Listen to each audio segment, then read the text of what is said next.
एक देश जो खुद को धर्म और कानून का रक्षक कहता है, आज उसी देश पर हजारों बेगुनाहों का खून बहाने का आरोप है। हम बात कर रहे हैं ईरान की।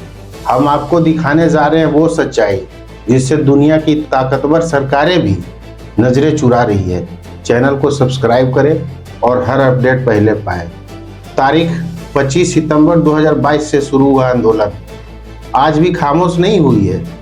मानवाधिकार संगठनों के अनुसार सितंबर 2022 से लेकर अब तक सरकार विरोधी प्रदर्शनों में 3000 से ज्यादा प्रदर्शनकारियों की मौत हो चुकी है। अब सवाल यह है, आखिर यह आंदोलन शुरू क्यों हुआ? इस पूरे विरोध की चिंगारी जली एक युवती की मौत से। सितंबर 2022 में नैतिक पुलिस के हिरासत में एक 22 साल की लड़की की मौत हो गई। उस पर आरोप था कि उसने सरकार द्वारा तय किए गए ड्रेस कोड का पालन नहीं किया, लेकिन जब उसकी लाश परिवार को सौंपी गई तो पूरे देश ने देखा कि यह सिर्फ मौत नहीं बल्कि हिरासत में हत्या थी। नमस्कार, आप देख रहे हैं बातों का बाजार। आज हम बात करेंगे ईरान की एक ऐसी सच्चाई की जिसे दुनिया की कई हिस्सों में दबाने की कोशिश की जा रही है। मानवाधिकार संगठनों और अंतर्राष्ट्रीय मीडिया की रिपोर्टों के मुताबिक एक इस्लामिक शासन वाले देश में सरकार विरोधी प्रदर्शनों के दौरान 3000 से ज्यादा प्रदर्शनकारियों की मौत हो चुकी है।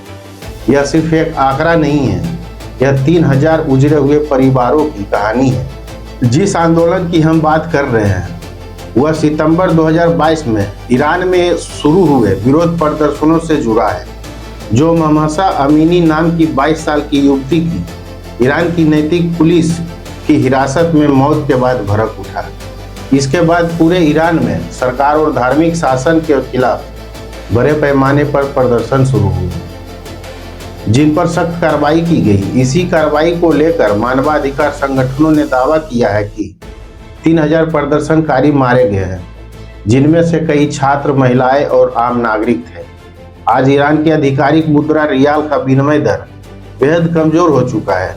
अंतर्राष्ट्रीय बाजार में फिलहाल एक अमेरिकी डॉलर लगभग 14 लाख रियाल के बराबर है, जिसका मतलब है कि ईरान रियाल की कीमत अत्यधिक गिर चुकी है। भारतीय रुपयों के हिसाब से एक रियाल लगभग 0.0021 के आसपास व्यापार हो रहा है, यानी साधारण भाषा में कहें लगभग 14 लाख रियाल 3000 भारतीय रुपयों के बराबर। इस आर्थिक संकट ने न सिर्फ लोगों के क्रय शक्ति गिरा दी है, बल्कि बढ़ती महंगाई के कारण जनता की नाराजगी और असंतोष को बढ़ा दिया है। अमेरिका की पश्चिमी देशों ने ईरान पर तेल, बैंकिंग और व्यापार से जुड़े कड़ी प्रतिबंध लगाए। नतीजा हुआ, ईरान डॉलर कमाने का बड़ा जरिया खो बैठा। विदेशी मुद्रा देश में आनी कम हो गई, रियाल की कीमत गिरती चली गई।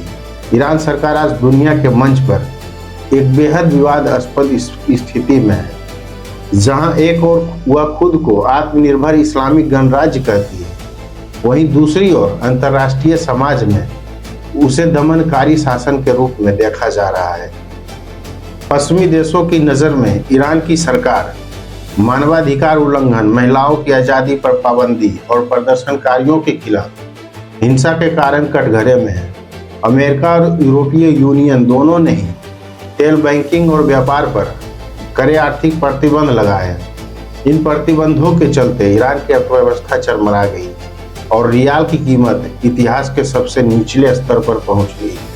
संयुक्त राष्ट्र में भी ईरान बार बार मानवाधिकार उल्लंघन को लेकर आलोचना का सामना करता रहा है, लेकिन इसके बावजूद तेहरान की सरकार पश्चिमी दबाव के आगे झुकने को तैयार नहीं है।